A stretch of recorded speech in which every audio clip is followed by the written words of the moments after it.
Hi, all. This is Emily Graziano, and today we're going to talk about the new Beach Boys documentary that's now streaming on Disney Plus. Guys, I don't do a ton of Beach Boy videos. I mainly do Kiss videos, but I've done some Beach Boy videos here and there.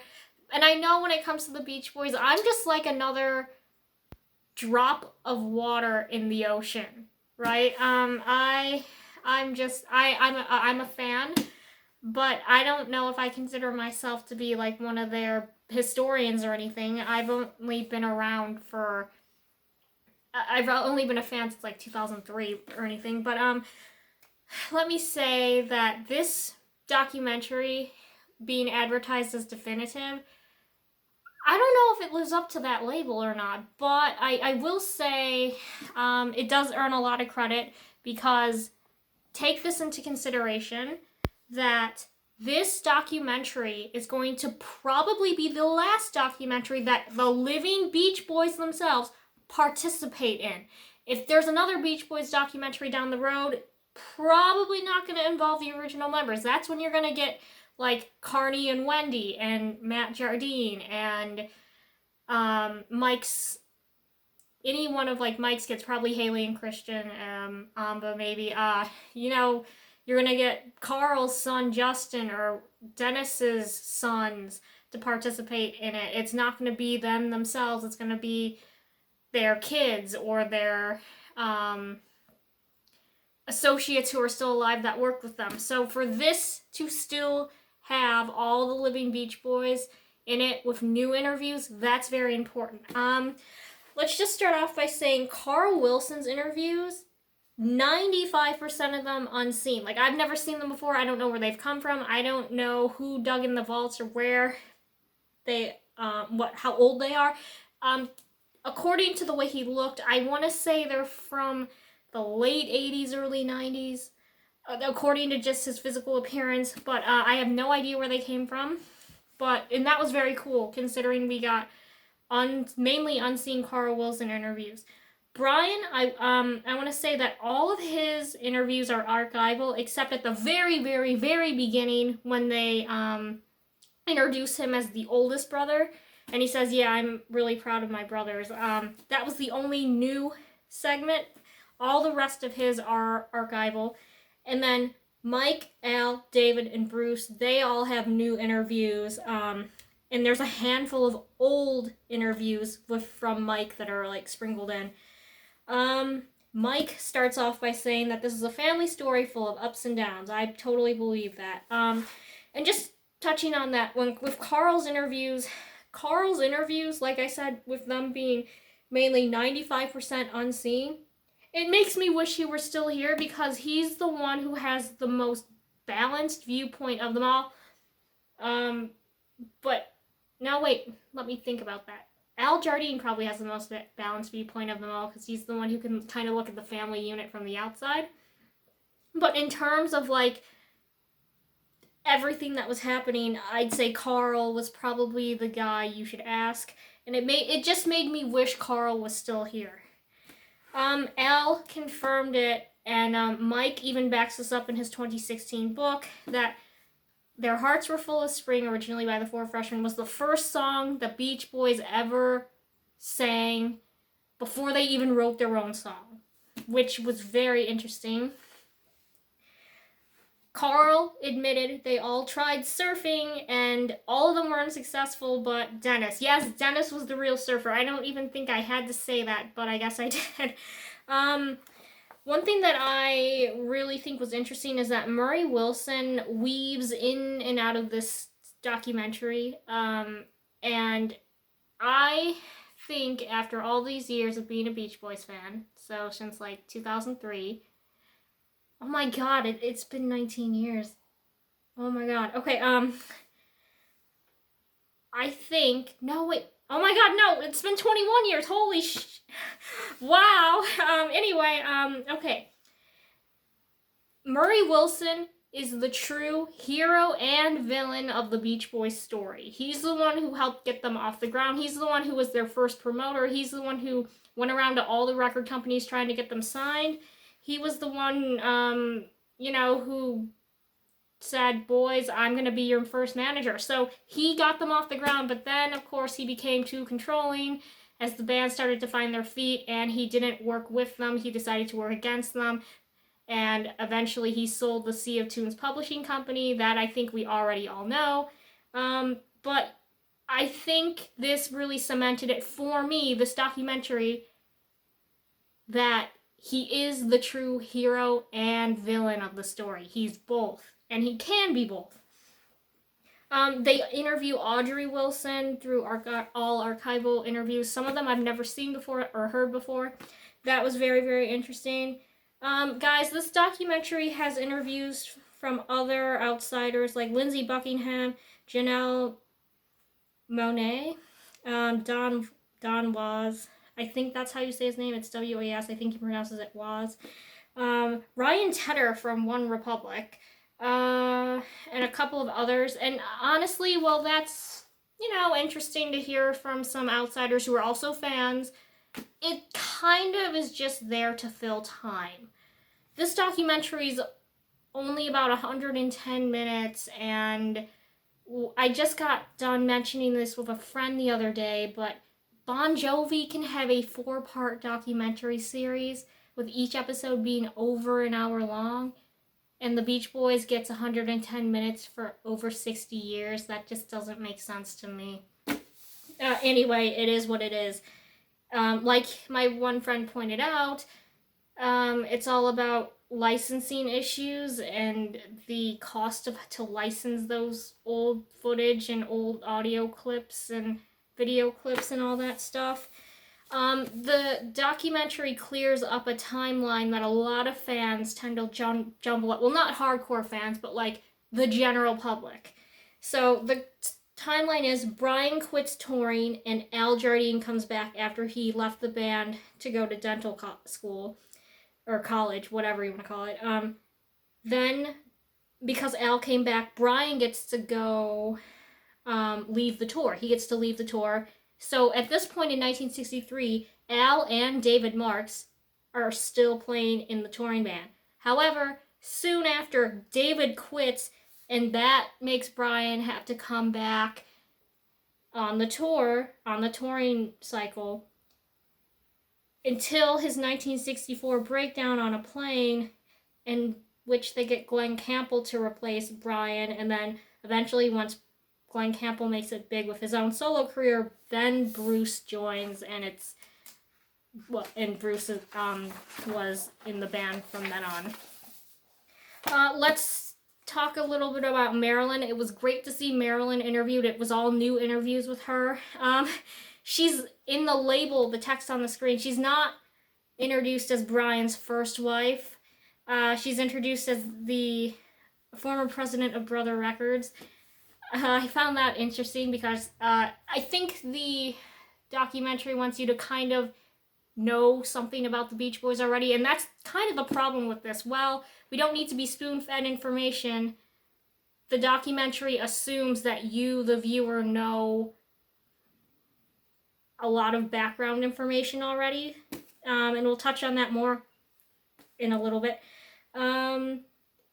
This documentary really cemented for me that Brian and Mike are complete opposites, in the sense that Mike feeds off live performances where Brian feeds off his studio work.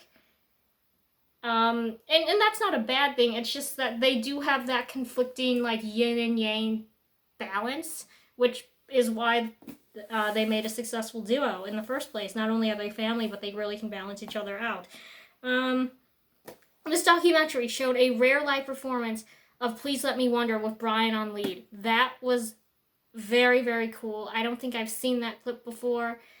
It's not the whole clip, obviously, but it was just very cool to see nonetheless. It reminded us, this documentary, Be My Baby is Brian's favorite song, and why not? They also interviewed surviving members of the Wrecking Crew.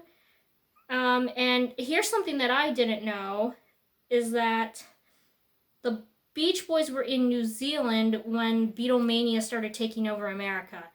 And they heard about the Beatles in America on the radio. So they didn't experience like all the newspapers and everything until they got home. And Brian admits he was jealous when he saw the Beatles on the Ed Sullivan Show. Mike makes no comments on the recording of Pet Sounds, like no new comments. Anything he said was formerly from archival clips. Mike did make some new comments on the aftermath of Pet Sounds. Bruce, of course, tells his Keith Moon, John Lennon, Paul McCartney's story of when he was in London. And in all of this, especially when they get to Pet Sounds, like around the Pet Sounds Good Vibrations timeline, Mike, this really verified for me, all Mike has ever wanted from the fans is recognition and acknowledgement in his part in whatever the Beach Boys did. I think Mike has, as have the rest of the guys, have kind of lived in Brian's shadow, and it's easy to know or see why that happened. But what I really take away from this is all Mike wants is a hey, from the fans, that is hey, you did awesome work. That's all he wants. And I admit, I myself find it very easy to make fun of Mike. It's the most memeable thing ever. It's the most easy to make a joke about. But at the end of the day, I think Mike kind of feels ignored by fans. And I have not met Mike or anything like that, but every story I read or hear, either from comments or from someone else, if you happen to meet Mike, whether at a VIP thing or on the street randomly, he will not hesitate to take a picture with you, shake your hand, and sign an autograph. He just doesn't hesitate to do that, and I think that's very commendable, considering there's a lot of people out there, famous people, who don't do that, who won't do that. And like Mike, he doesn't rush you. He will have a short conversation with you, and he really appreciates that. So I think that's actually quite commendable. I just want to say that. Let's say this. Carl and Dennis, they get little segments about their highlights in the band and what they've done and their contributions, but they don't get tributes from the band members themselves, the living band members. There's no new interviews about like what it's been like since they passed away. And that's the other thing I want to mention. This documentary does not mention until the very tail end that Carl and Dennis have passed away. So if you out there know nothing about the Beach Boys, which is probably not the case if you're watching this video, and you go into this blindly, you're not going to know, hey, Carl and Dennis are gone, they passed away years ago. And I don't know if that's a good or bad thing, but it is what this documentary is presenting. And I wanted to also point out, I think I get the sense now, when I really think about it, the Beach Boys may have the most shelved projects ever in the history of all bands. I was talking about that with my good pal, John B. Good. Shout out to you, John B. Good. I hope you get to watch the documentary soon. They've shelved Smile, Adult Child, Dennis shelved Bamboo. I know there's a whole lot more. Like Brian, he's working on that one right now about, he's trying to bring that project back from the 70s. The name is escaping me off the top of my head, but I know he's trying to bring back that shelf project, but they've shelved many projects over the years. So that, it kind of reminded me, yeah, the band has shelved a lot of projects. They touch on the publishing dispute, and what I have come to see in my own point of view is Murray actually screwed all the boys, and so not just Brian, but Mike, any of the guys, any of song that was published in the Sea of Tunes publishing, he screwed them all over by selling that. However, by the time Mike can take legal action, by the time Mike actually starts to think about this and take legal action, Murray was already dead. So because Brian's name is on the Sea of Tunes, I guess Mike had no choice but to go to court with Brian. It's briefly touched on. That was all just inferred by me, given what I know, given what the documentary said. This documentary gets a lot of credit for talking about the 70s. Although it is not as much time as the 60s, this documentary touches on the 70s, which a lot of others do not. Carl speaks about Forever, saying that blew us away. I'd never heard Carl say that vocally before, so that was pretty cool. They talk about their late 60s identity crisis. They actually interview members, Blondie Chaplin, and an archival interview audio, they interview Ricky Fattar. They show a clip of the live version they played of Wild Honey with Blondie on lead, which I've seen before on the internet, but it's like, man, that version, it was so psychedelic and funky, and it really is interesting. They even mention Holland. They don't mention Carl and the Passions, but they mention Holland. I'm just going to say it right now. Carl and the Passions is very, very underrated as an album. They touch on how Endless Summer saves them. That image they're trying to escape saved them, but now they're not only for a new generation, but they're generationless, like it's multi-generational. And of course, again, the lawsuits of the early 90s and early 2000s are mentioned. And here, towards the end, is what I want to talk about. Mike says on camera he loves his cousin Brian, and nothing that happens will ever change that. And I personally believe it, because I asked my mom, do you think that was real? Because she watched it with me the first time. I just actually got done watching it a second time, so this is all like really fresh in my mind. And she says, yes, Emily, I really think so. Mike was tearing up, and Mike isn't an actor. He's a professional singer, but he's not really a professional actor. Keep that in mind. And I'm like, oh yeah. It's a very profound moment, because Mike pauses before he says this live on camera, and it's almost like a very private moment that you're snooping in on, and I think it was very sincere. Now here's where I think they take the documentary and just kind of don't give it a proper wrap-up at all. The Beach Boys reunited at Paradise Cove, which was the site of their first album cover. All the living members reunited. It was Brian, Al, Mike, David, Marks, and Bruce. And it is noted, Mike has said in interviews, we sang 3 acoustic songs. Al brought his guitar, and you kind of see them, Al strumming the guitar. We hear no conversation of what happened. We don't see any of the footage of them singing. They sang Our Hearts Were Full of Spring, acoustically stripped down like they did when they were just starting out, and they cut that footage. I have no idea why. If I were the director and I knew this was the last opportunity to get the Beach Boys in a setting like this with the living members, and they were going to sing Our Hearts Were Full of Spring, I would not cut that out. It's just not fair that the director, Frank Marshall, decided to cut that out. It's just not cool. And I would like to say, release the cut footage on behalf of all the fans who want to see it. I'm not the only one. I know there's others out there who want to see that.